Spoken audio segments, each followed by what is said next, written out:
The origin stories behind the beer and Detroit-style pizza you'll find at Assembly Brewing originated as solutions to owner George Johnson's cravings. I liked good beer. I couldn't get it, so I decided to get a book and a kit, and I learned how to make it. Years later, I hadn't been to Detroit back home for a while, and I was jonesing for the deep dish pizza there, and I couldn't get it, so I learned how to make it. When he had trouble perfecting those iconic Motor City pies, George turned to a pro for lessons. So I did end up going to Detroit and training with the late, great Sean Randazzo, 2012 World Pizza Champion, and then he really set me straight on, the real way to do it. In 2019, when George opened Assembly Brewing in Southeast Portland, Sean came to train staff.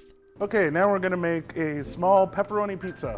So we put a little bit of oregano down there, just a little flavor.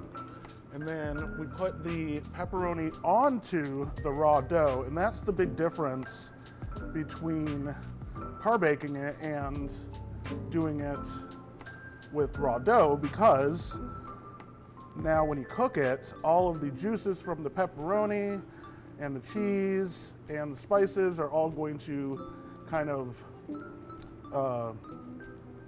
get along with each other. Yeah, it's like an alchemy thing, And this is the tray too, isn't it? I really thought it was a baking sheet. The original trays that they were spare parts trays in the assembly lines of the auto industry.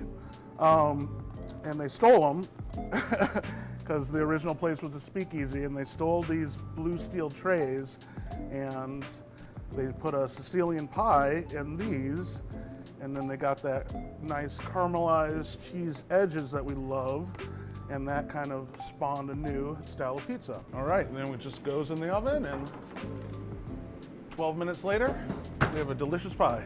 Around the corner from the ovens, Assembly always has 11 beers on tap. It's Oregon's first Black-owned brewery. I'm proud to be the first Black person to do it, but also I was just doing it because that's what I liked.